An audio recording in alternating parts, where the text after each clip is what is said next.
Menjemput Setiausaha Agong DAP Saudara Anthony Loh Siu Fu untuk menyampaikan ucapan beliau. 接下来有请民主行动党秘书长陆兆福同志致辞。 Terima kasih kepada saudara dan saudari pengacara majlis, Speaker Kongres ke-18 DAP, Saudara Datuk Leong Anga,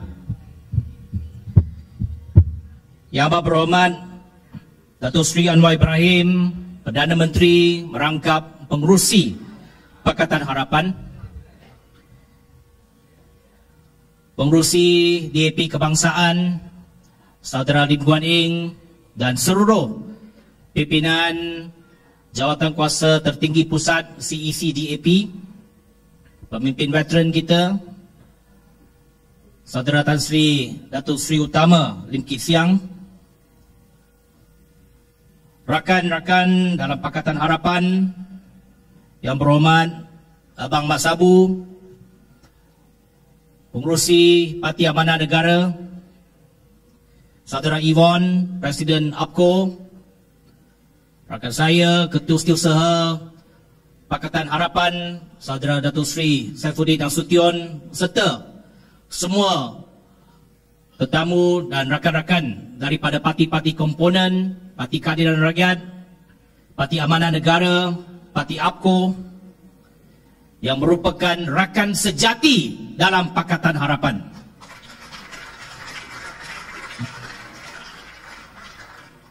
Duta-duta besar dan para perwakilan kedutaan asing, dan paling penting para perwakilan DAP ke Kongres ke-18 pada hari ini, saudara-saudari, rakan-rakan media, salam sejahtera, salam Malaysia Madani。各位亲爱的同志们，来自全国各地行动党的代表们，大家早上好。Saudara Saudari, Wanakkam.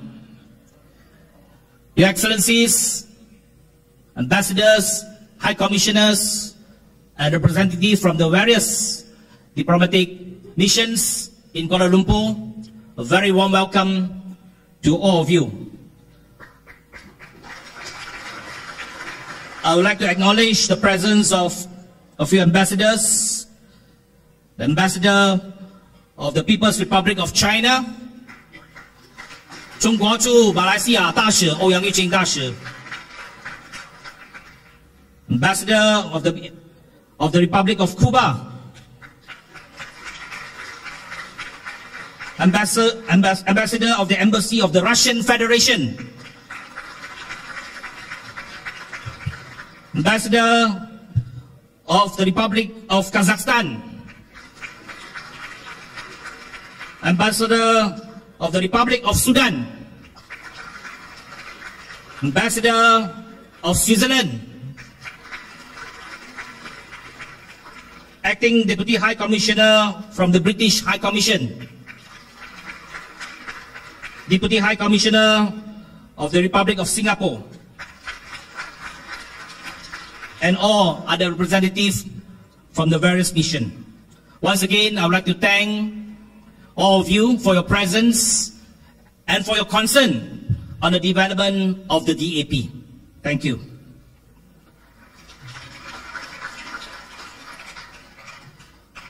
Saudara dan saudari, hari ini merupakan satu hari yang sangat penting bagi DAP. Bukan saja kita mengadakan kongres untuk memilih kepimpinan baru, tetapi kita berada dalam satu tempoh masa yang cukup penting untuk negara, untuk kita mencorak hala tuju dan masa depan negara. Tadi sebelum kita bermula kongres ini, kita mengadakan bacaan ikrar rukun negara. Untuk makluman Yang Amat Berhormat Perdana Menteri, ini merupakan kali pertama dalam sejarah Kongres DAP bacaan ikrar rukun negara dikumandangkan. Pertama, ini selaras dengan dasar kerajaan. Di semua majlis-majlis rasmi kerajaan mesti ada bacaan ikrar rukun negara untuk mengingatkan kaki tangan awam ikrar kita kepada negara dan prinsip-prinsip yang memandu negara kita. Tetapi saya merasakan bahawa bukan saja kaki tangan awam perlu membaca ikrar. Ahli-ahli DAP juga patut membaca ikrar rukun negara, kerana DAP mempertahankan dan mengangkat prinsip-prinsip rukun negara.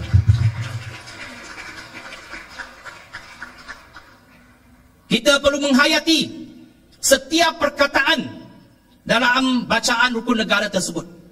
Bukan saja 5 prinsip utama, tetapi ayat-ayat yang membentuk rukun negara itu perlu difahami, dihayati oleh setiap ahli DAP. Dan kita nak menegaskan sekali lagi bahawa DAP adalah sebuah parti rakyat Malaysia yang mendukung prinsip rukun negara. Semua prinsip dalam rukun negara memandu perjuangan dan perjalanan politik DAP. Kepercayaan kepada Tuhan, kesetiaan kepada raja dan negara, keluhuran perlembagaan, kedaulatan undang-undang, dan kesopanan dan kesusilaan. Prinsip-prinsip ini adalah penting untuk membantu kita, terutamanya dalam konteks pada hari ini, di mana kita berada dalam kerajaan, menghadapi pelbagai cabaran, menghadapi pelbagai isu dan serangan, fitnah, tomahan daripada parti lawan. Perlu kita menegaskan, DAP adalah parti yang cintakan Malaysia.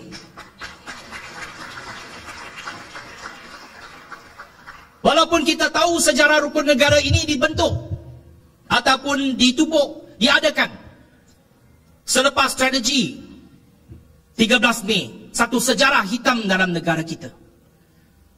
Tetapi kita mesti move on. Kita mesti mengangkat, membangunkan negara kita menjadi sebuah negara yang harmoni, aman dan membangun serta maju dan progresif di bawah yang amat berhormat Perdana Menteri kita. Dalam tempoh 2 tahun yang lalu ini, dalam masa seminggu, pada 24 Mac minggu depan, lengkap ataupun tanggal 20 bulan ke-28, Yang Amat Berhormat Datuk Seri Anwar Ibrahim menjadi Perdana Menteri Malaysia yang ke-10. Beliau mengangkat sumpah pada 24 November 2022. Dalam tempoh 28 bulan ini, Malaysia telah kembali ada kestabilan politik. Kerajaan Madani pada hari ini semakin kukuh, semakin stabil, dan pelbagai perancangan boleh kita lakukan. Dan saya bangga mengatakan bahawa DAP menyumbang kepada kestabilan dan kekuatan kerajaan Madani pada hari ini. Kerana DAP tetap memeluk Yang Amat Berhormat Datuk Seri Anwar Ibrahim sekuat mungkin, seperti dalam gambar ini. Datuk Seri boleh tengok gambar ni.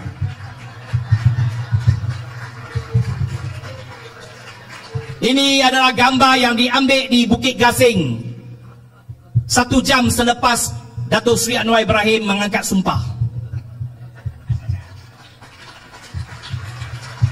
Saya peluk kuat, Datuk Seri Anwar pun peluk kuat saya. Apa yang saya nak katakan daripada gambar ini ialah bahawa DAP akan tetap kukuh mempertahankan Datuk Seri Anwar Ibrahim dan mengangkat dan menyokong Datuk Seri Anwar Ibrahim. Kita adalah rakan sejati. kita tidak akan menikam daripada belakang. Kita akan memastikan sejarah hitam langkah Sheraton tidak akan berulang sama sekali. Ini janji daripada DAP. Walaupun kita ada pelbagai cabaran, pelbagai isu, tetapi kita akan pastikan kesetiaan dan perpaduan ini mesti kita perkukuhkan. Kerana kita tahu, seperti yang pernah saya nyatakan, kalau kerajaan Madani ini berjaya, kalau Datuk Seri Anwar berjaya, maksudnya Malaysia akan berjaya. Dan kita lihat ada beberapa indikator dalam tempoh 28 bulan ini yang menunjukkan bahawa kita berada dalam landasan yang betul. Yang pertama, pencapaian kita dalam keluaran dalam negara kasar KDNK pada tahun 2024 meningkat 5.1%. Ini satu kejayaan ekonomi yang boleh kita banggakan. Tidak banyak negara dalam dunia, termasuk negara-negara ASEAN, yang boleh mencapai pertumbuhan ekonomi lebih 5%. Jadi ini adalah satu hasil daripada kestabilan politik. Ekonomi berkembang, ekonomi berjalan. Seterusnya, kita lihat bahawa jumlah pelaburan ke dalam negara kita yang diluluskan pada tahun 2024 adalah tertinggi dalam sejarah pelaburan dalam negara kita. 378.5 bilion ringgit.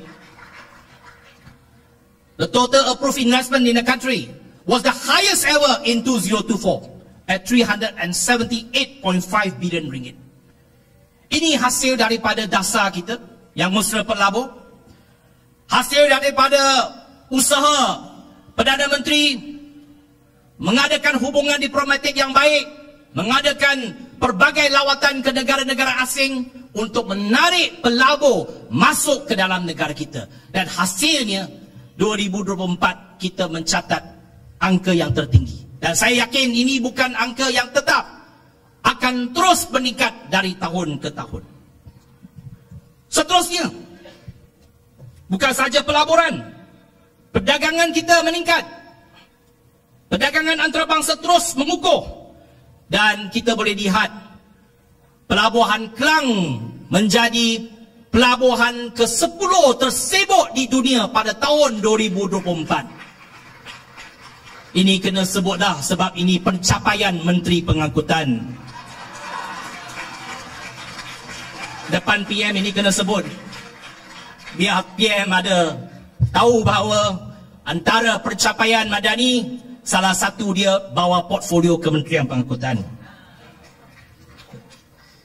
Seterusnya, kita yang paling penting, kita lihat gaji median tahunan pada tahun 2024 telah meningkat ke RM32,940 setahun. Peningkatan 13% dalam tempoh 2 tahun sahaja.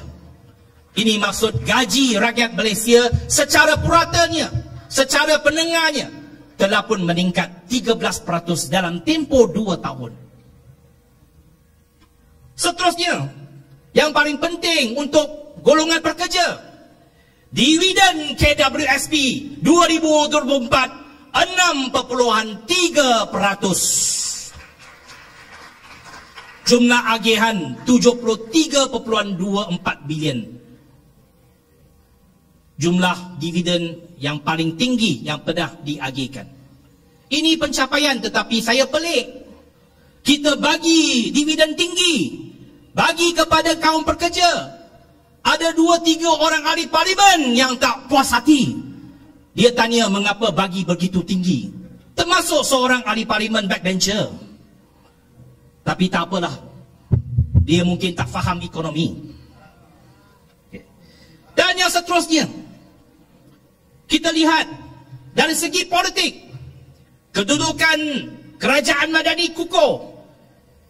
Sejak 2008, tidak pernah mana-mana kerajaan membawa pindaan perlembagaan persekutuan dalam Dewan Rakyat. Dalam tempoh 2 tahun, 2 kali Ketua Majlis membawa pindaan Perlembagaan Persekutuan. Dan kita berjaya meminda Perlembagaan Persekutuan 2 kali berturut-turut. Yang pertamanya memperkasakan hak wanita dalam isu kewarganegaraan, dan yang kedua dia memartabatkan kebebasan institusi parlimen. Ini semuanya adalah indikator-indikator yang kalau saya nak nyatakan banyak lagi indikator menunjukkan bahawa Malaysia berada di landasan yang betul. We are on the right track.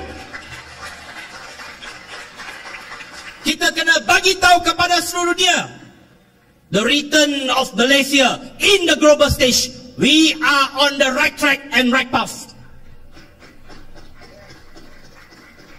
Ini penting. Ini sangat penting. Kerana kita terjerumus dalam kancah krisis politik bertahun-tahun. Daripada skandal 1MDB sehingga langkah Sheraton. Ketidaktentuan dasar, ketidaktentuan politik. Hari ini Malaysia berada landasan yang betul di bawah yang amat berhormat Perdana Menteri Datuk Seri Anwar Ibrahim. Tetapi sebagai orang politik, kita tidak naif. Dan kita jangan sesekali berada dalam keadaan delusional. Kita kena tahu bahawa angka-angka ini tidak akan bermakna kalau rakyat tidak merasainya. Kalau rakyat tidak merasai kemakmurannya, angka-angka ini tidak membawa makna yang besar. Dan kita kena mengakui bahawa pada hari ini, sokongan terhadap kerajaan belum cukup kuat. Sentimen positif kepada kerajaan belum cukup kukuh.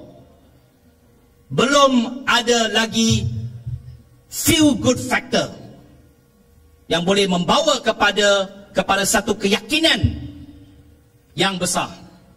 Itu sebabnya kita mesti terus berusaha. Kita mesti terus bekerja.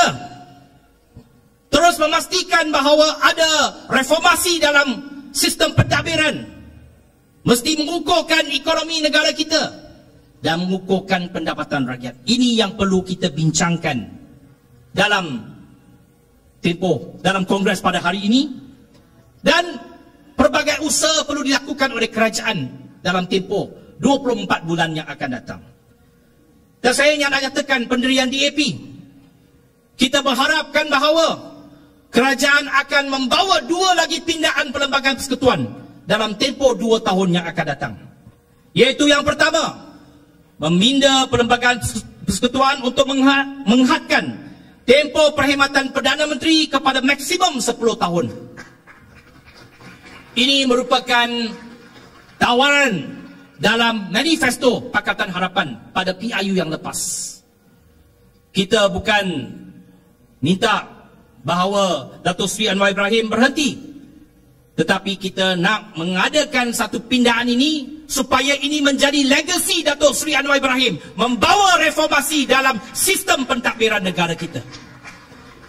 Tetapi hari ini kita juga nak menegaskan bahawa DAP committed untuk terus menyokong Datuk Seri Anwar Ibrahim untuk terus memegang jawatan Perdana Menteri selepas PIU ke-16. Walau apapun configuration politik yang baru, sama ada dalam model kerajaan perpaduan sedia ada atau mana-mana configuration yang baru, kita akan terus memegang kepada pendirian bahawa yang akan mewakili Pakatan Harapan menjadi Perdana Menteri tidak ada calon yang kedua selain Datuk Seri Anwar Ibrahim.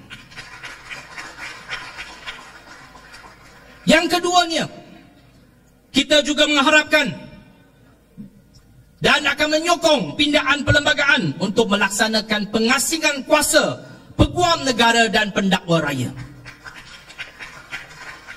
Ini memang usaha berterusan yang sedang pun dilaksanakan oleh kerajaan. Minggu ini, Datuk Seri Azarina mengadakan lawatan kerja ke United Kingdom untuk melihat bagaimana pelaksanaannya di UK. Yang berhormat Kupe Tiong, Ahli Parlimen Kota Melaka, pun baru balik dari London malam tadi. Nasib baik dia sempat datang Kongres. Kalau tak, dia tak akan dapat undi. Okay. Seterusnya, kita mesti mengukuhkan ekonomi kita. Kita mesti ada dasar berterusan untuk mengawal kos sara hidup.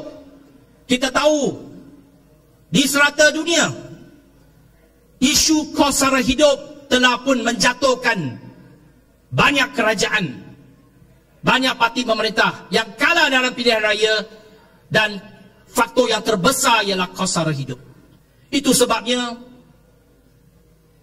fokus kita mesti mengawal kos sara hidup untuk memastikan inflasi tidak meningkat mendadak, mengawal inflasi, mengawal kos sara hidup, dan kos barangan tetap dapat dijaga, dan bekalan yang mencukupi. Ini kerja berterusan setiap minggu dalam kabinet kita bincangkan.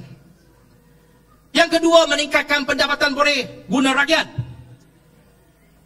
Bukan saja kita nak ada pekerjaan, tetapi pekerjaan yang berkualiti. Kita dapat meraih begitu banyak pelaburan. Kita nak sektor-sektor yang dapat memberikan gaji yang lebih tinggi kepada rakyat. Tetapi pada masa yang sama, kita perlu menyediakan golongan bekerja yang dapat memenuhi keperluan pasaran. Itu di mana satu lagi portfolio di bawah DAP yang bertanggungjawab Menteri Sumber Manusia perlu menyokong dasar dan juga harapan daripada Perdana Menteri supaya kita perbanyakkan program TVET, fokus kepada latihan STEM, supaya kita dapat menyediakan lebih banyak peluang pekerjaan yang berkualiti tinggi dan memberikan gaji yang tinggi kepada rakyat Malaysia. Sudah tentu banyak lagi pendekatan boleh kita gunakan untuk menambahkan pendapatan boleh guna rakyat. Umpamanya, kita memperkasakan sistem pengangkutan awam negara di merata bandar raya di seluruh negara, supaya kita menggalakkan rakyat menggunakan pengangkutan awam dengan kos yang cukup rendah dan dapat menjimatkan kos pengangkutan mereka. Seterusnya, kita nak menyokong usaha penstrukturan semula ekonomi negara yang lebih inklusif dan saksama. Pelbagai pendekatan dan dasar sedang dilaksanakan.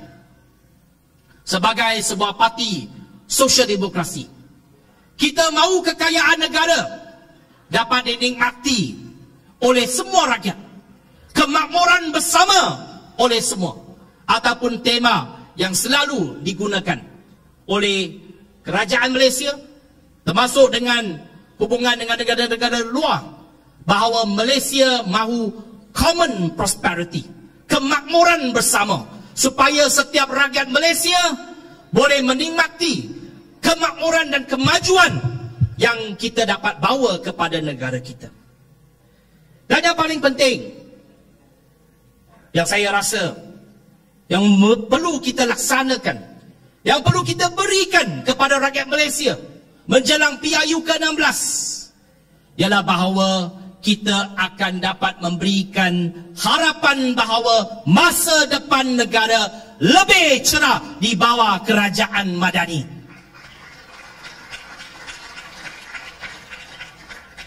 Harapan adalah satu perkara yang sangat penting. Kalau rakyat tak ada harapan, maka kita sudah tentu akan menghadapi kekalahan. Kita mesti memberikan harapan, mesti merealisasikan harapan mereka, bahawa di bawah kerajaan Madani, setiap rakyat Malaysia boleh berjaya sekiranya mereka berusaha gigih, bekerja keras, akan dilayan secara adil dan mendapat peluang yang saksama untuk berjaya dalam kehidupan, tanpa mengira kaum, agama ataupun wilayah. Di mana saja mereka berada, di mana saja mereka dilahirkan, di mana-mana pelosok dari seluruh negara, selagi mereka diberikan peluang, mereka berusaha, maka mereka boleh berjaya dalam hidup mereka. Ini harapan yang mesti kita berikan kepada generasi muda, bahawa masa depan Malaysia akan terang, akan cerah, dan mereka akan mempunyai sebuah kehidupan yang jauh lebih baik daripada generasi sebelumnya. Yang Amat Berhormat Datuk Seri Anwar Ibrahim mencetuskan reformasi pada tahun 1998, memberikan harapan dan satu inspirasi kepada begitu ramai golongan muda pada ketika itu, termasuk saya. Hanya umur 21 tahun ketika itu. Memberikan satu inspirasi dan harapan bahawa kita boleh berubah dari segi politik. Kita boleh berubah sistem politik negara kita. Tidak semestinya kita berada dalam satu pemerintahan kuku besi. Kita boleh mengubah sistem satu parti kepada sistem pelbagai parti. Hari ini kita telah realisasikan sistem pelbagai parti ini. Pelbagai parti telah pun membentuk kerajaan pada hari ini. Tetapi kita mesti juga merealisasikan apakah hasil daripada perubahan politik ini. Perubahan politik dan sistem pendemokrasian ini mesti membawa kepada kesejahteraan rakyat. Mesti membawa kepada pembangunan yang lebih mampan dan inklusif. Mesti membawa kepada kehidupan yang lebih baik. Itu maknanya perubahan yang kita harapkan. Seterusnya, DAP memainkan peranan yang berbeza pada hari ini. Kita menyambut ulang tahun ke-59 pada hari Selasa akan datang, 18 Mac.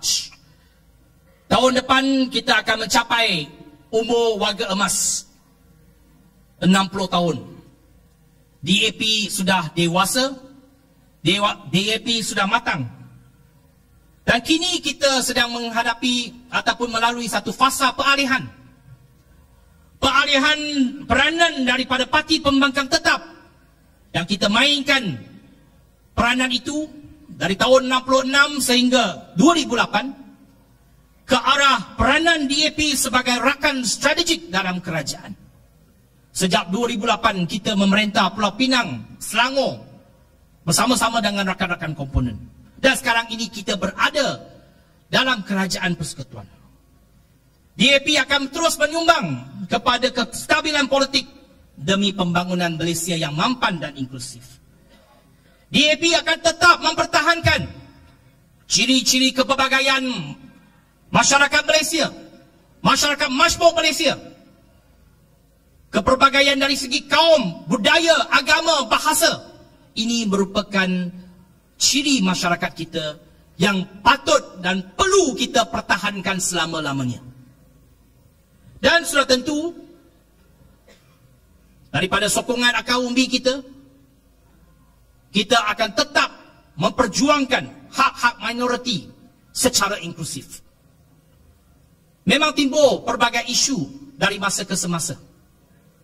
Pelbagai polemik timbul dari masa ke semasa. Ada orang yang kata DAP sekarang ini pemimpinnya dah jadi menteri, tak berani bersuara. Banyak isu dia tak berani cakap, tak berani nyatakan pendirian. Biar saya dah jelaskan pada hari ini. Hari ini kita berada dalam kerajaan. Pemimpin DAP bukan saja pemimpin politik, kita juga merupakan pemimpin negara. Ada caranya untuk bersuara.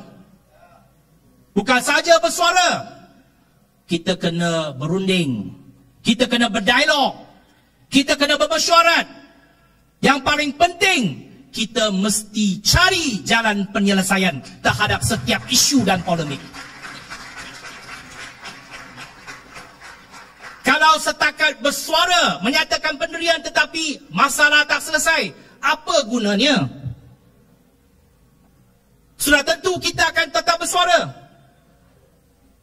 Kita memainkan peranan kita dengan penuh bertanggungjawab. Tak ada satu isu yang kita tak selesaikan.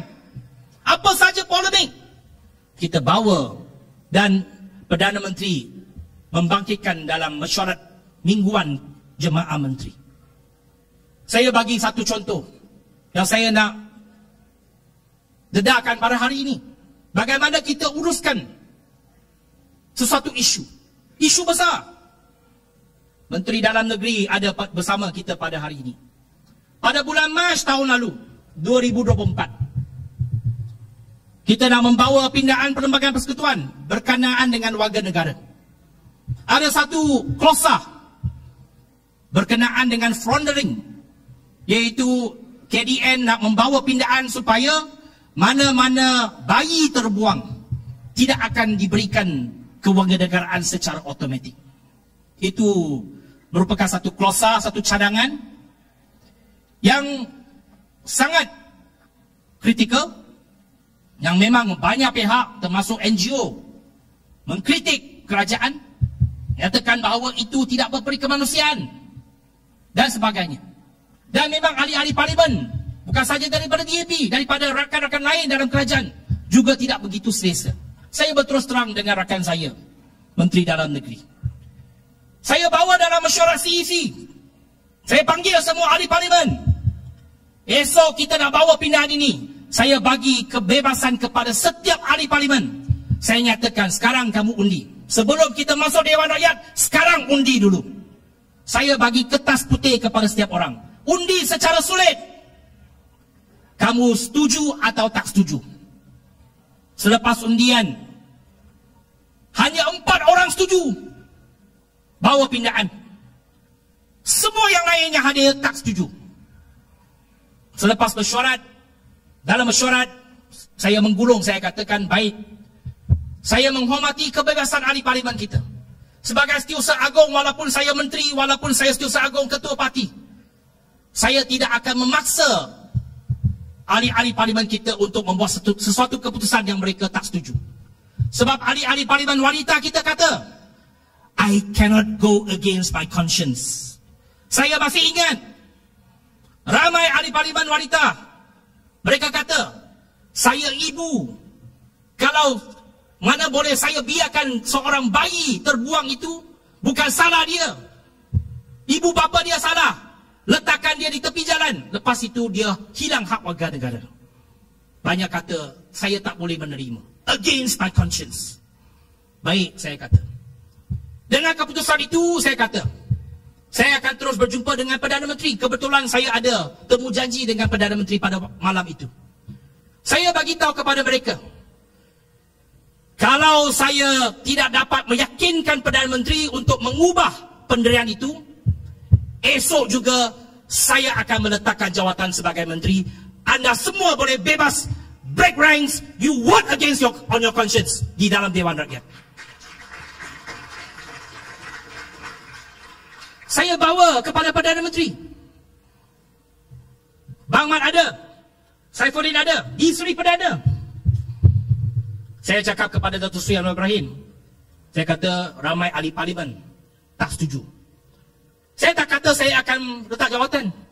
Saya tidak menyatakan apa-apa kata-kata ugutan bahawa saya akan tarik sokongan.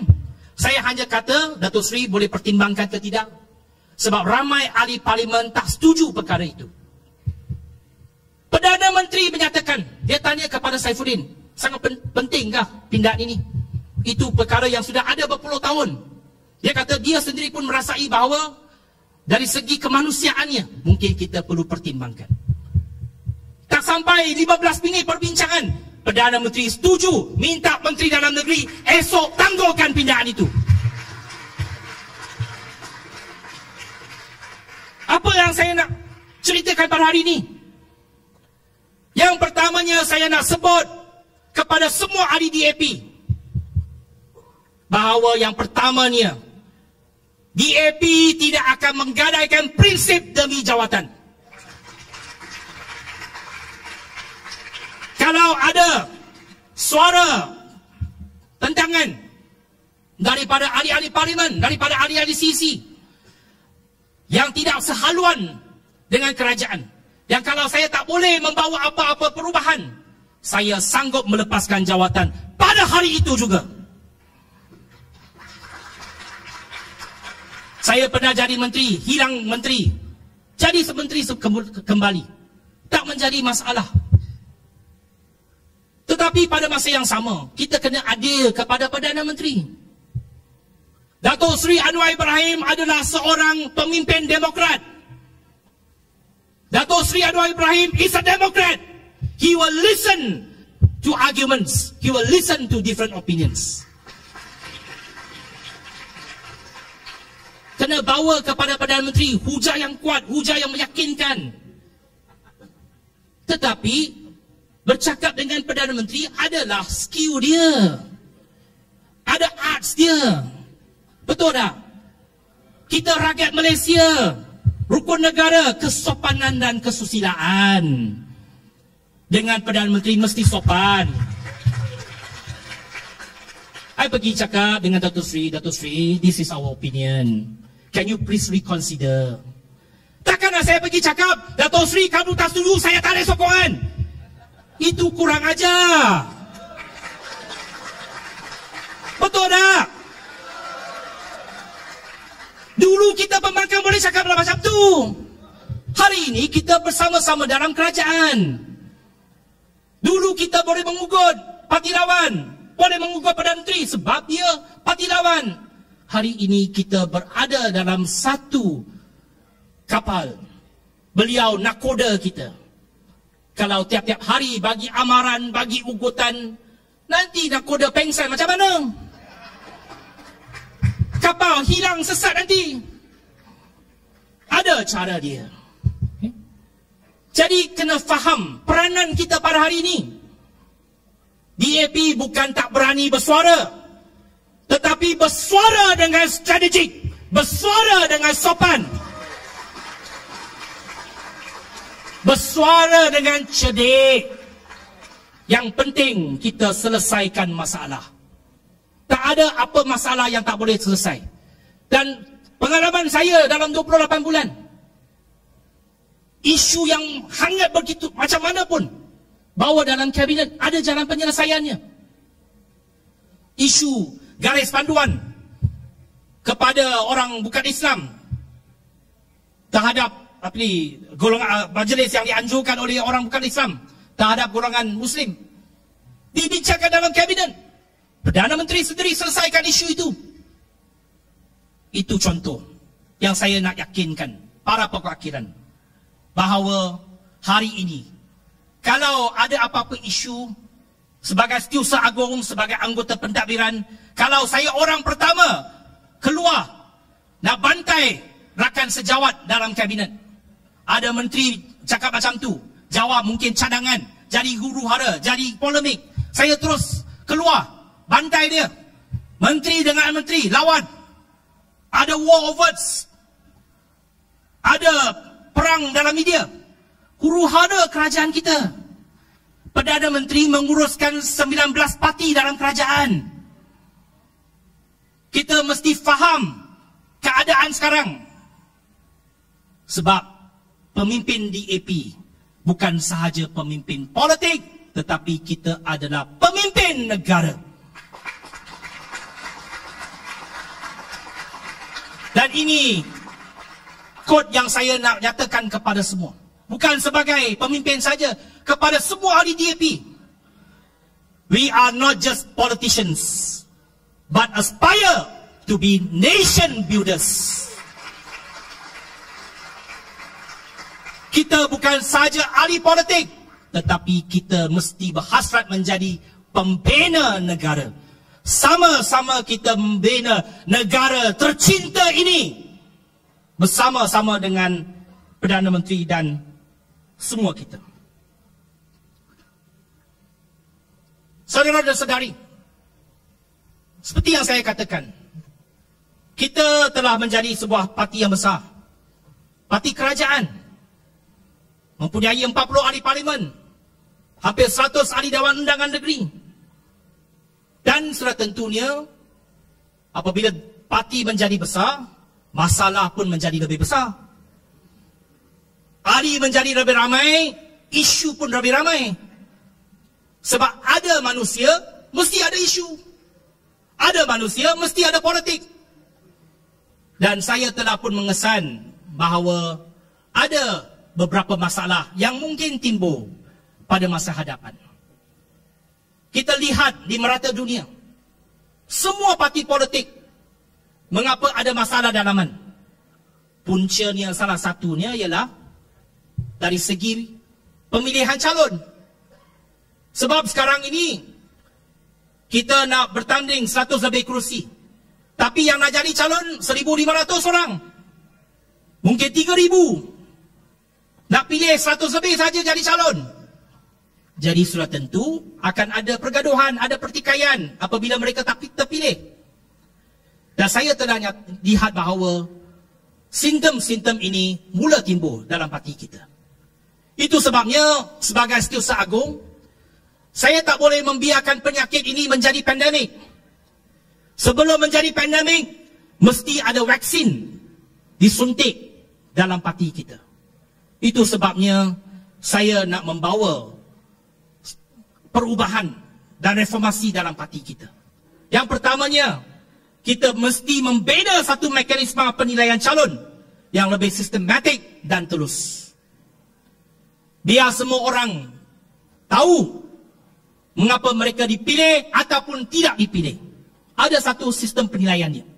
Sudah tentu, pimpinan tertinggi kena membuat keputusan.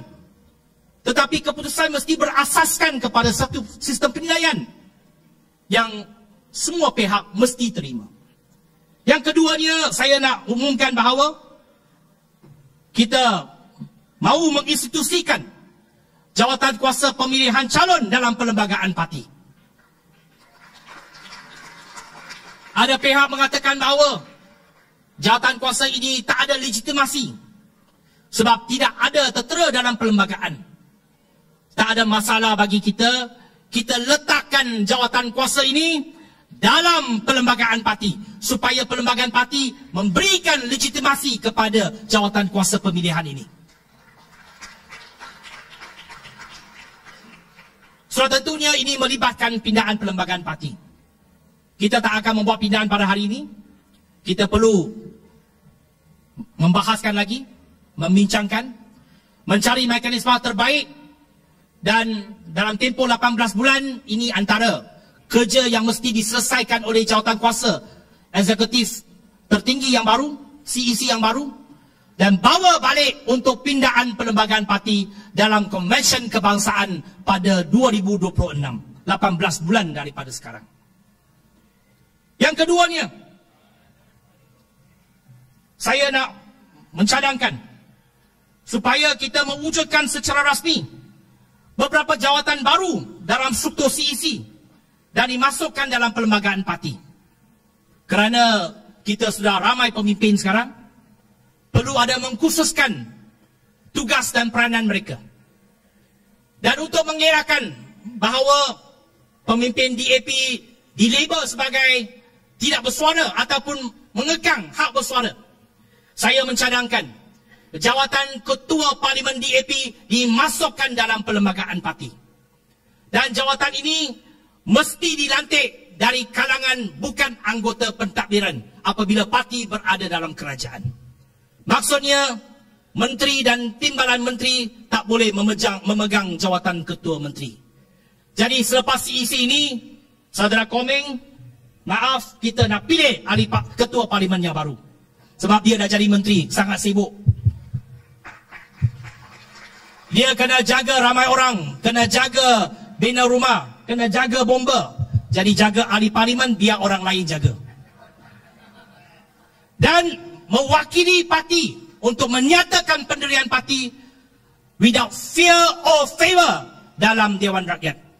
Supaya ada pengasingan. Ini nak diinstitusikan dalam perlembagaan parti. Yang keduanya, pengarah strategik. Kita tahu ada rakan sejawat kita daripada Parti Keadilan, ada pengarah strategik. Jadi kalau mesyuarat Pakatan Harapan, kadang-kadang Datuk Saifuddin tanya saya siapa pengarah strategik. Kita punya strategis biasalah Liu Cintong. Tapi dia bukan jawatan rasmi. Jadi pengarah strategik ini perlu diinstitusikan. Begitu juga sekarang ini kita terlibat dalam penggubalan dasar-dasar kerajaan.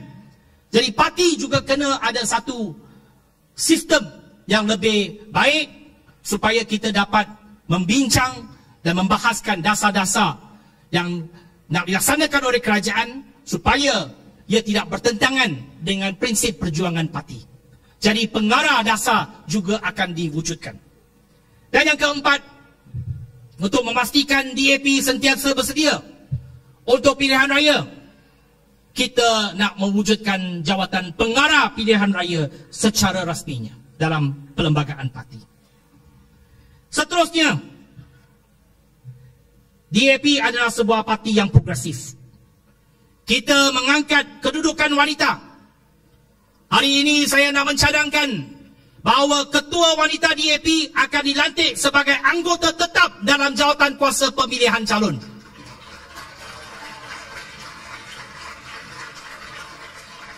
Sebab wanita selalu kata, ini lelaki pilih calon, tak mempertimbangkan wanita. Kita letakkan ketua wanita duduk dalam jawatan kuasa pemilihan calon. Tak kira siapa, dia ikut jawatan. Siapa jadi ketua wanita, dia duduk dalam jawatan kuasa itu. Itu namanya reformasi institusi. We institutionalize the role of the women chief. Dan seterusnya, 30% calon wanita di peringkat kerusi parlimen wajib dilaksanakan dalam PIU ke-16. Ini bukan lagi janji, ini bukan lagi komitmen, ini wajib dilaksanakan dalam PIU ke-16.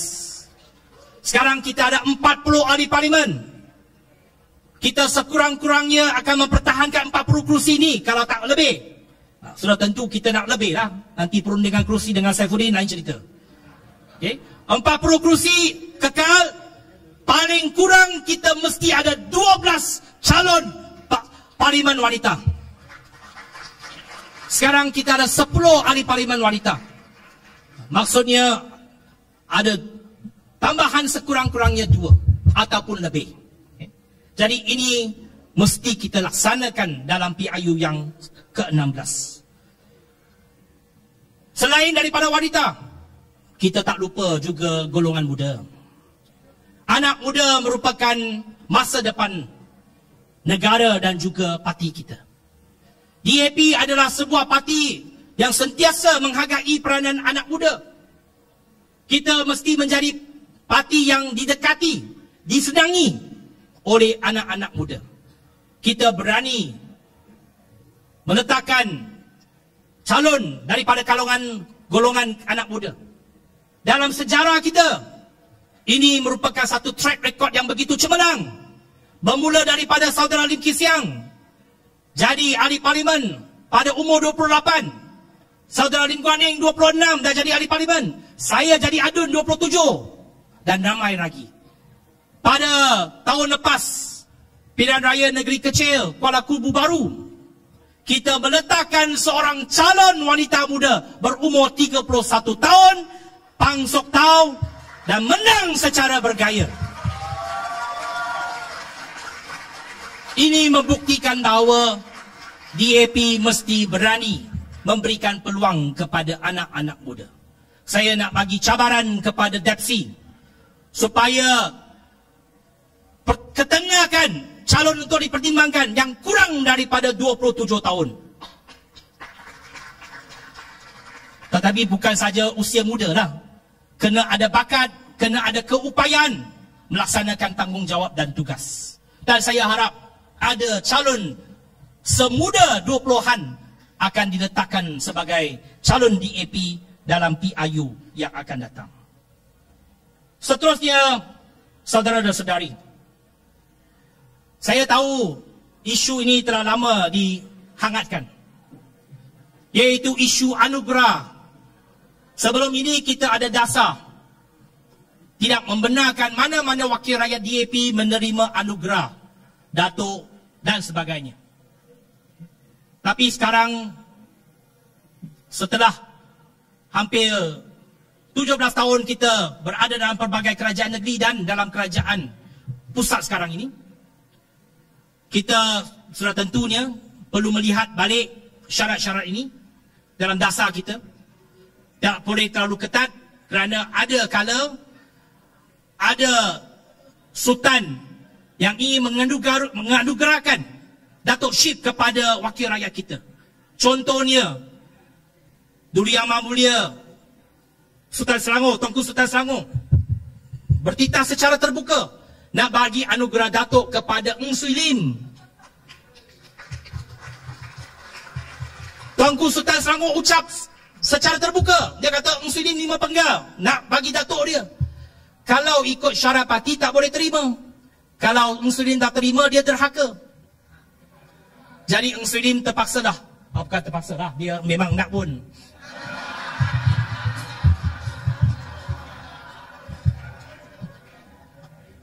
Tuanku bagi, tuanku titah, tuanku anugerah, kita menjunjung kasih tuanku. Jadi kalau ada syarat yang terlalu ketat, mungkin kita sedikit kasar. Jadi kita longgarkan. Dan saya nyatakan, saya bukan minta Datuk Syif.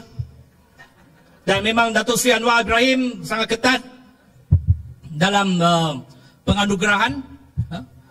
Dan saya tak minta apa-apa. Saya rasa saya kekal sebagai encik saudara. Tetapi kalau ada mana-mana wakil rakyat yang dicadangkan oleh Tuanku Sultan ataupun yang di-Pertuan Negeri, ia perlulah dibentangkan kepada CEC untuk dipertimbangkan secara case-to-case basis, secara lebih lunak, secara lebih fleksibel. Jadi kita akan bincangkan dasar yang lebih longgar ini. Tetapi sudah tentu perlu ada syarat. Kita pun tak mahu ada budaya di mana nak masuk DAP, tak sampai 3 bulan, minta menteri-menteri, minta ahli esko, cadangkan ahli-ahli menjadi datuk. Itu bukan budaya kita. Jadi itu sesuatu yang kita perlu elakkan. Jadi sudah tentu ada syarat dia. Tetapi saya harap ia dapat dibincangkan dalam CEC yang akan datang. Dan dasar yang lebih fleksibel ini dapat kita laksanakan untuk masa hadapan. Tidak lupa juga kita ada Datuk Chan Fong Hing, timbalan menteri kita. Ada Datuk Jinja pun, menteri daripada Sabah. Dan sudah tentu ada beberapa lagi yang telah pun dianugerahkan. Yang lain yang telah bersara itu memang kita sangat menghargai anugerah yang diberikan oleh tuanku, terutamanya kepada Tan Sri Lim Kee Siang. Itu sesuatu yang merupakan penghormatan tertinggi kepada DAP yang kita menjunjung kasih tuanku yang di-Pertuan Agong. Saudara-saudari, sebelum saya mengakhiri ucapan saya, kita tak pernah lupa kepada veteran kita. DAP sampai ke hari ini adalah atas usaha dan titik peluh begitu banyak pemimpin-pemimpin veteran kita. Salah satu telah meninggalkan kita lebih 30 tahun. Tahun ini merupakan ulang tahun yang ke-30 permergian mendiang Pi Patu yang meninggal dunia pada bulan Julai 1995. Tahun ini genap 30 tahun. Jadi untuk memperingati Pi Patu, yang mungkin ramai daripada anak-anak muda kita, ahli-ahli baru kita yang tak kenal beliau sebab beliau meninggal sebelum pun 30 tahun. Ramai sekarang yang masuk parti mungkin kurang daripada 20 tahun yang tidak mengenali siapa beliau Pi Patu. Pi Patu merupakan seorang perjuang parti yang sangat hebat, seorang ahli parlimen yang cukup lantang, memperjuangkan hak golongan minoriti dan golongan tertindas, terutamanya kaum India. Untuk memperingati sumbangan mendiang Pi Patu, parti akan menubuhkan satu tabung pendidikan mendiang Pi Patu untuk membantu pelajar-pelajar daripada keluarga miskin, terutamanya daripada estate-estate di seluruh negara. Akan kita bincangkan mekanisme dan diumumkan dalam masa terdekat. Dan terakhir, saya nak sekali lagi bagi pihak CEC menyatakan penghargaan kepada ahli-ahli CEC yang tidak bertanding dalam kongres pada hari ini. Saudara Tan Kok Wai yang telah berkhidmat dalam CEC selama 36 tahun. Saudara Fong Kui Lun 34 tahun. Saudara Kula 29 tahun. Dan saudari Jenny Lasimbang 8 tahun. Tapi saya nak tegaskan mereka belum bersara lagi. Bukan bersara, hanya tak bertanding CEC saja. Saudara Tan Kok Wai dan saudara Fong Kui Lun tetap ahli parlimen. Saudara Nem Kula masih berkhidmat sebagai timbalan menteri. Bukannya esok mereka terus bersara, ya. Jadi jangan ada salah faham. Mereka tetap akan berkhidmat kepada masyarakat, berkhidmat kepada parti. Apa-apa pun kita ucapkan terima kasih dan penghargaan yang tidak terhingga kepada pengorbanan mereka. 再一次，我要感谢我们几位的元老同志，他们的付出，他们对党的服务，对党的忠心，值得我们年轻一辈的学习。所以我希望各位代表们，今天的代表大会虽然有党选，但是这个是我们家人的选举，不应该有任何的纷争，任何的结果。行动党只有一个，火箭只有一个，我们大家一定要团结起来，应对以后所有的挑战。无论什么的结果，我们大家都要确保火箭永远升空，火箭万岁！一到 DAB。Hidup DAB! Hidup DAB! Terima kasih dan